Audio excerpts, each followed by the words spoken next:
This is episode 36 with Olympic diver Lizzy Cui. This is Pencil Leadership. My name is Chris Anderson.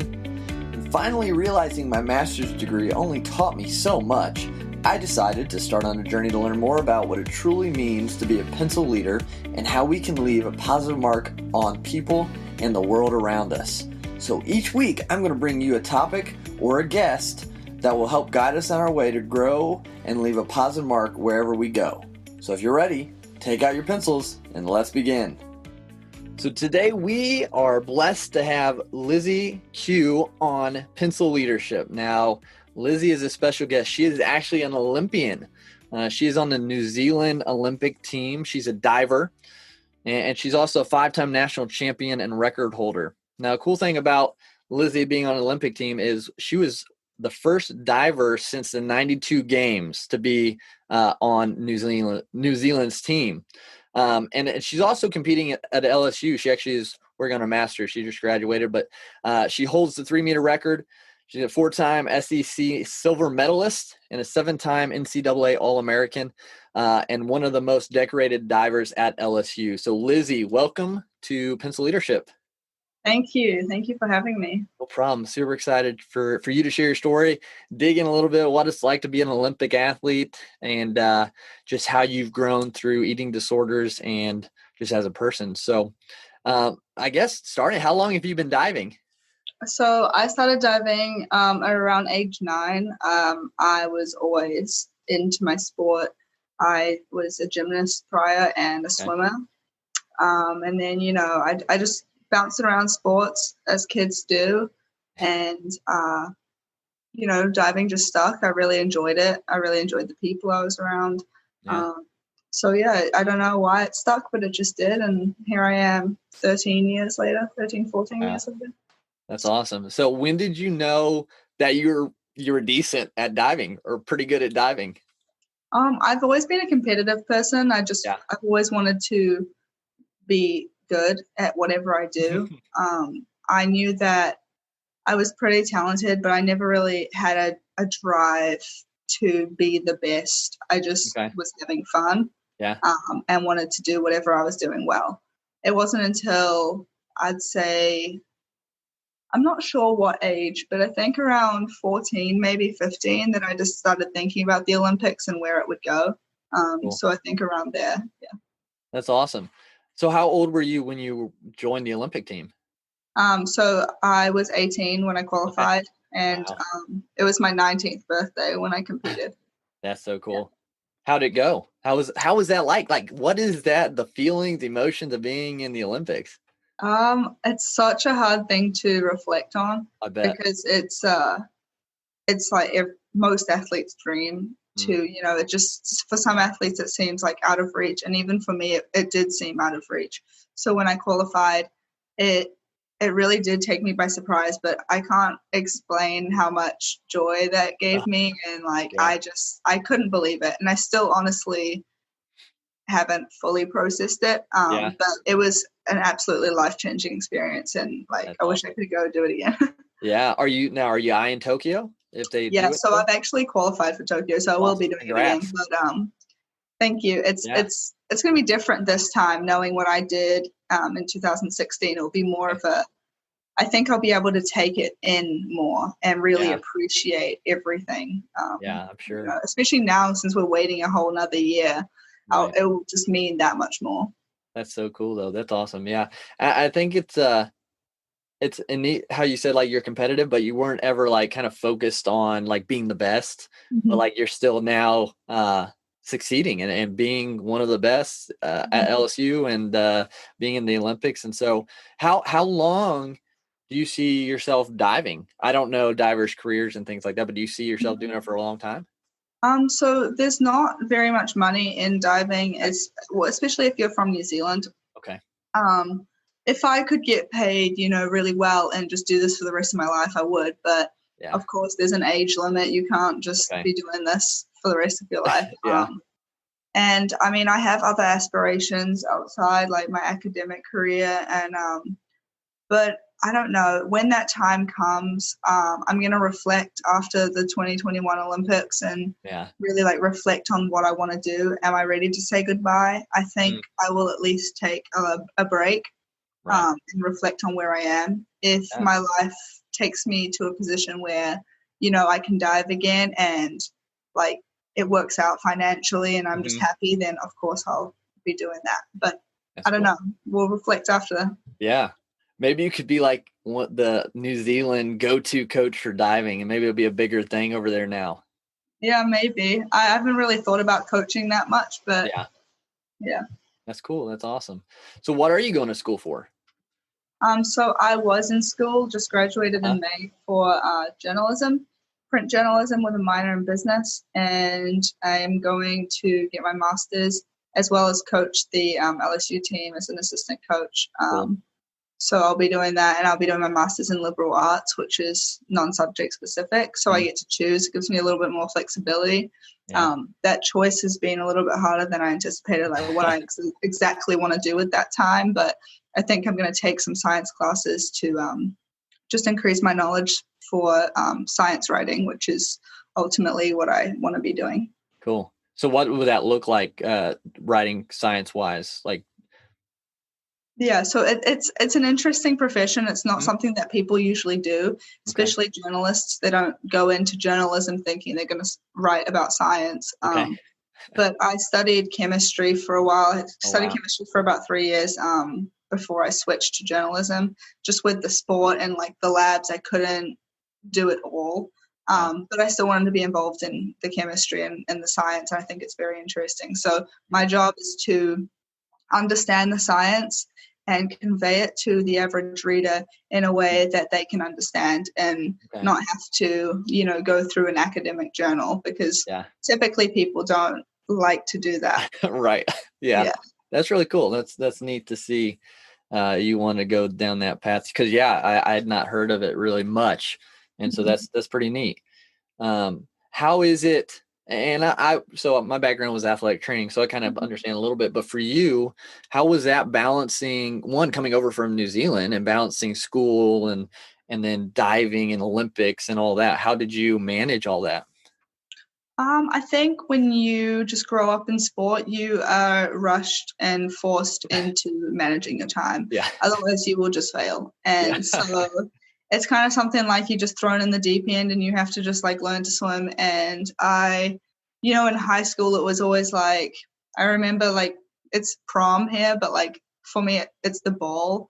And like every year it would land on nationals. So I would go to nationals, compete, and then just have to like turn around quickly, like go home, get dressed, do my hair and makeup and that stuff, and then go straight to the ball, and then but get home early enough to sleep. And it's like, so it's always a constant juggle, but as long as you have your priorities straight, but you're also having fun. I don't believe in giving up everything in order to do something. I think balance is key, and that's how I've enjoyed my sport for this long and still am enjoying it.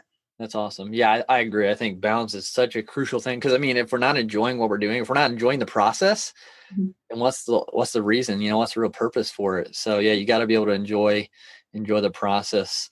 Absolutely. But and I know that there's some struggles in your life that you've dealt with, and we'll get into that a little bit with the eating disorder and things like that. Did you find any other sort of like, I don't want to say negatives because I think we can grow from all of it, but trials throughout your life that really kind of helped you grow into who you are today? Absolutely. I mean, that nothing, worth having or nothing that's worth it is easy in life. And I mean, it definitely with sport, not just physically, but just extremely mentally. It really does take a toll. And in New Zealand, we don't get funding, especially I was the only Olympian in that long. And wow. We had, like, my parents had to fund everything. So if I had to go to a competition, they had to pay for my flights, they had to pay for my uniform, they had to pay for everything. And my parents aren't wealthy. So it really took a toll. Luckily, they believed in me enough to, make it work. But it did get to a point where my parents were like, we just can't afford this anymore. And I was about like 17 at this time, and I thought about saying like, oh, okay, I guess so. But I was like, no, I'm not ready to give up. So I went out and I approached businesses on my own. I did all of these different things, and one bank, I think, is called the AMP Bank. I didn't even remember applying for it, if I'm being honest. But I got an email saying that I was a finalist for a scholarship. Wow. And I had to go to this building and pretty much present why I should get this money. It was $10,000. And it wasn't just athletes, it was research grants, like all these different, like really important things. So I'm like standing there trying to tell them why they should give me this money instead of somebody's research. And I ended up getting one of the grants, and like that was really huge for me because it was such a struggle. But the reward and like people like seeing people believe in me enough really drove me to realize that this sport is so much more than myself. I can motivate other people.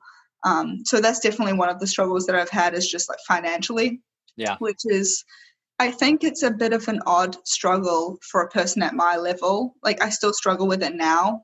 Just because New Zealand just doesn't have as much money to put into sport. But that's partly why I came to America, because they just have an abundance of sources, it's amazing. That's cool.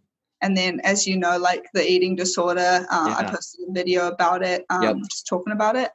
And so that was definitely another one. Just the pressure to perform gets to everyone, even if you are a relaxed person. I think when you're at this high of a level, when you have such big dreams, it's really hard not to compare yourself. It's really hard not to criticize yourself. And that's something that I still struggle with like today. Right. Yeah. And thank you for being transparent and being open. I think that really can start helping a lot of people when they hear someone like you share and come and be open about that. I think it can really help a lot of people grow. And so that's really cool that you're transparent with it. When did the eating disorder kind of start, or when did you like kind of notice? So it's one of those things that you tell yourself you're okay, you got it under control, especially as an athlete. Like, you're just like, yep, it's fine. This is like all my, I'm in full control about what I'm doing. And I guess it started as early as like senior year of high school, not as bad. It's not until I got into college and I got, more competitive with competitions back to back. And I don't even know exactly where that pressure came from. Probably myself a lot of the time, because we are just naturally hard on ourselves. And it just blinded me to the fact of like any positives that it was just full of negatives. And I was just in a dark place. I think I was a little bit burnt out. Continued all the way through like junior year. It wasn't like until I started seeing a therapist and really talking about it and just getting healthy in how I view my emotions and just being able to process all of that helped me recover. And I'm still like, I'm nowhere near as like that I was, but I still struggle with that, the body image, the food struggle, all of that stuff that a lot of people struggle with. Yeah. Wow. That's so you kind of took control of it. Then you realized and you're like, okay, I gotta take positive steps to reverse this. Yeah, definitely. I mean, the first thing is to admit that there's something wrong. Absolutely. And for a long time, I thought there is something wrong, but it's okay. It's not that bad. And I actually had to treat it like, no, this is not healthy. And I started doing a lot of meditation that helped me a lot. And it just made me realize how much our body does for us. And I would never treat another person the way I treated myself. So why am I treating myself that way? Wow. And that's what I bring myself back to when I start criticizing anything to do with myself. I start thinking, wait, like my body is incredible. It does all these things for me. I should nourish it and take care of it. Wow, that's really cool. It kind of goes back to like the golden rule: treat others the way you want to be treated. So like, would you treat somebody that way, how you're looking at yourself? And that's really eye-opening and really kind of a strong position to come from. And you said like seeing a therapist was a big positive change for you too, right? Yeah, really opened my eyes to the importance of mental health.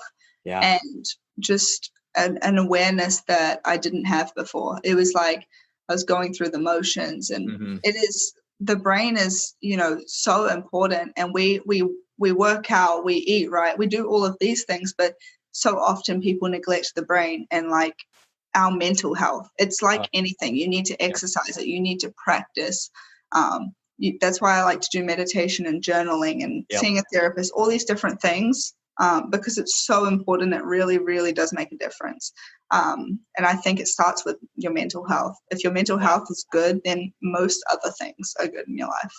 And that's, I agree completely with that. I think everything kind of stems from the mindset, from the brain, and because that's a control center. I mean, so it's going to control emotions, it's going to control actions. And so, I think you hit it spot on with that. So you still see a therapist then? On and off. I don't see that as often, but it is very good to check up. Like I recommend anyone. If you think that you have problems, if you think you don't, it doesn't matter. It's still healthy too. Amen. And just talking to somebody. If you don't have enough money for a therapist, completely understand. But there are other outlets. Find a close friend or somebody who will just listen to you unconditionally, and just allow you to voice what is going on, what you think, because a lot of people don't even know actually how they're feeling, which is crazy. So I really recommend working on your mental health. No, I'm with you 100%. I'm always a proponent for seeking counseling or therapists, because my story, same thing. That's what changed me.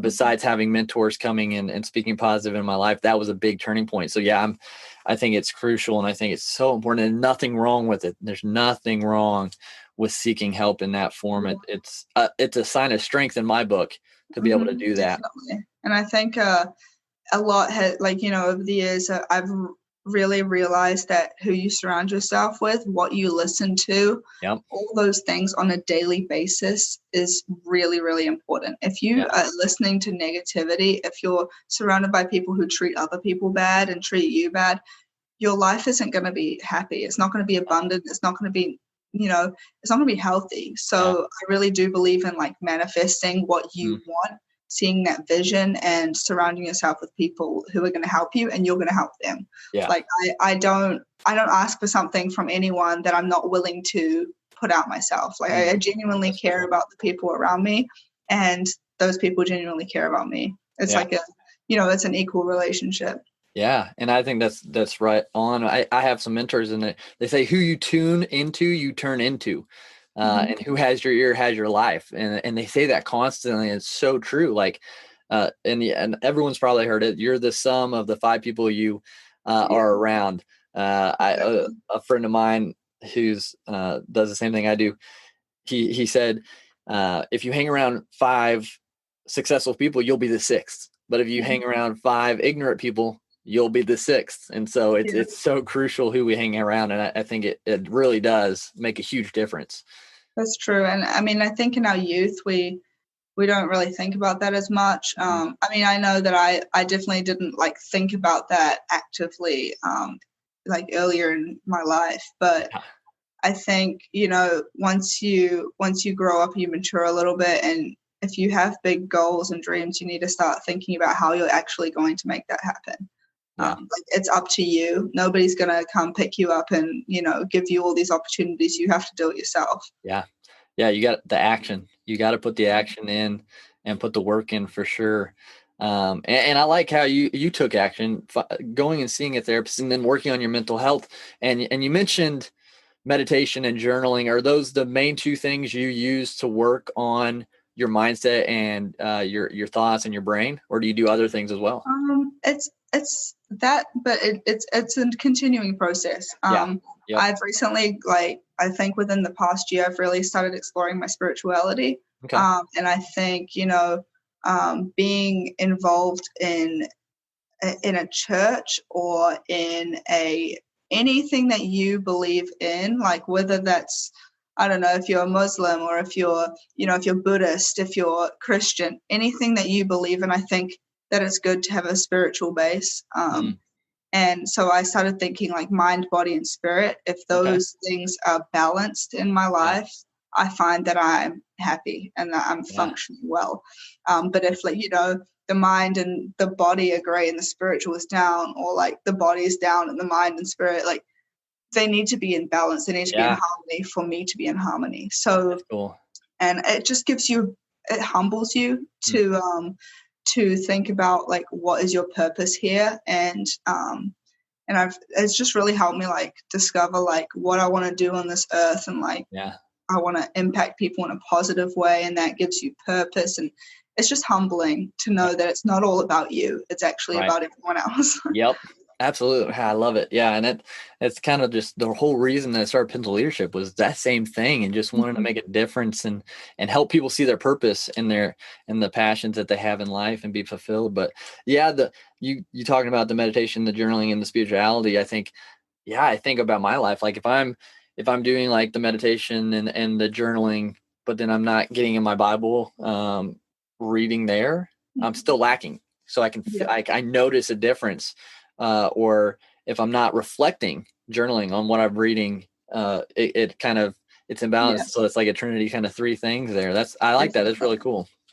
Yeah, that's really helped me a lot. It's the same. Like if you're like all into your Bible, but you don't work out ever and you eat pizza every night, like that's not healthy either. Right. You have to be working.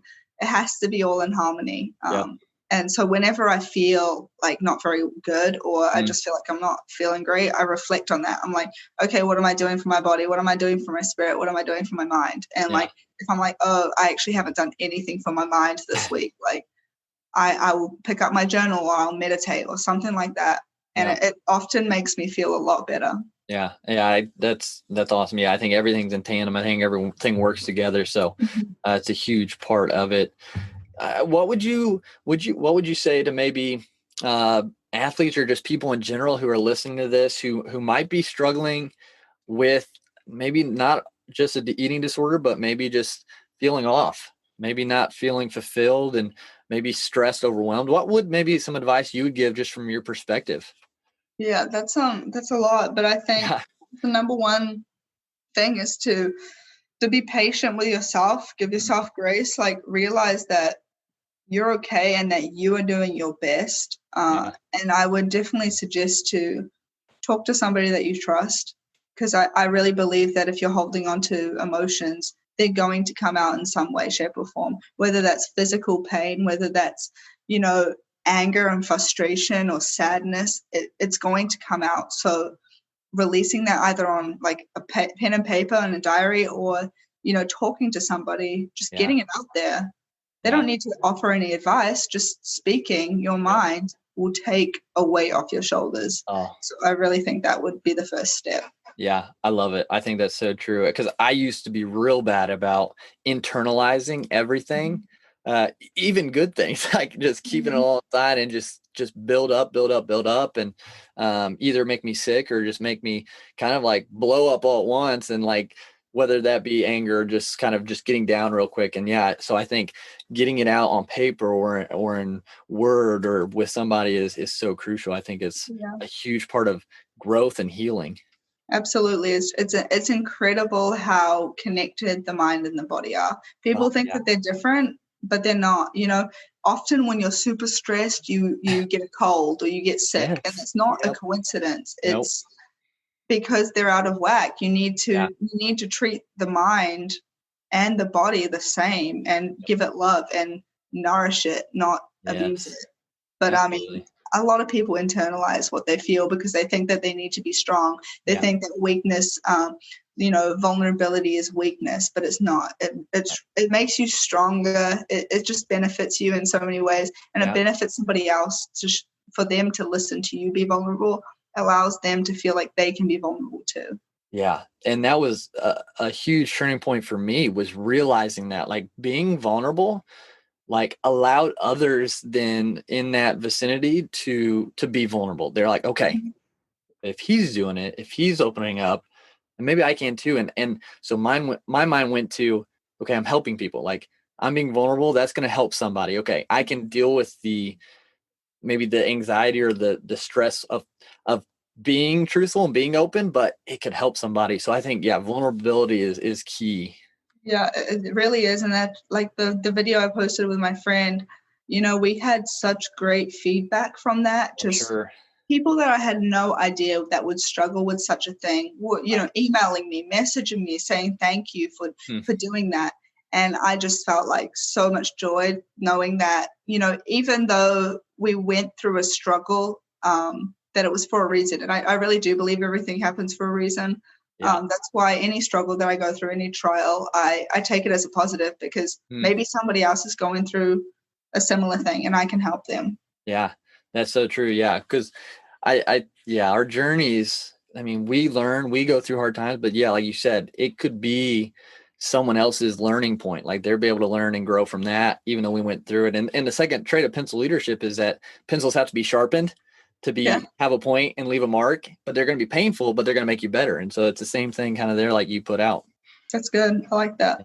Thanks. Yeah. So, well, I've really enjoyed this conversation. I think it really has brought a lot of value, and so much good there. Before, I would love to hear your take on the fifth trait of pencil leadership, which is that we're all made for a reason. We all have a reason we're here to leave a mark, and that could look different for different people. When everything is said and done for you here on Earth, what do you hope your mark is that's left? I just want to reach as many people as I can. Like, I want to impact as many people as I can in a positive way, Hmm. whether that be in sport, whether that just be as a role model of love, and friendship. I think we can impact anyone. You don't have to be an athlete. You can be just a person. And reaching out to somebody, being that listening ear, just showing them love, I Yeah. think leaves such a positive impact on them. And I think I know that I want to do that as much as possible. So Yeah. anything in my life, I want to be spreading love, whether that be in my sport, whether that be in my career, in anything that I do. So that's like my motivation forward, is even when I'm training and it's hard, I know that I'm motivating little girls in New Zealand or anywhere, or even little boys or even old people anywhere, Yeah. to do something. So it's worth it. It's not about me. It's about Oh, everyone else. I So love that. yeah, I love that so much. I'm really glad we connected and we're able to make this happen and for you to share. And again, thank you so much for taking time out. And I look forward to what you do in the future, because I know just with your determination and competitive spirit, you're going to accomplish so much and make such a big impact. You truly are a pencil leader in every aspect of that. So, Lizzy, thank you so much for being on the show today. of course. Thank you for having me. Yeah, no problem. Before we hop off, I would love for you to share where people can connect with you as well. Um, Instagram is my most used, platform. Yeah, LinkedIn as well. I've been using more for more academic purposes. yeah. But I'm always on email, Instagram. I reply to my DMs as much as I can. So any questions, flick me a message and I'll Cool. reply. Awesome. Yeah, guys, connect with her. She's got a great story. She's very motivating. And yeah, just get connected there. So, Lizzy, again, thank you so much. Of course. Thank you. Thank you so much for tuning in to today's show. If you enjoyed it, share this with someone else and make a positive impact on their life. Also, head on over and leave a 5-star rating if you liked anything you heard today. And let me know what you think so I can make this show better for you in the future. And go ahead and connect with me on Instagram at chris.t.anderson. Love to hear from you. Now let's go out and make a difference as pencil leaders.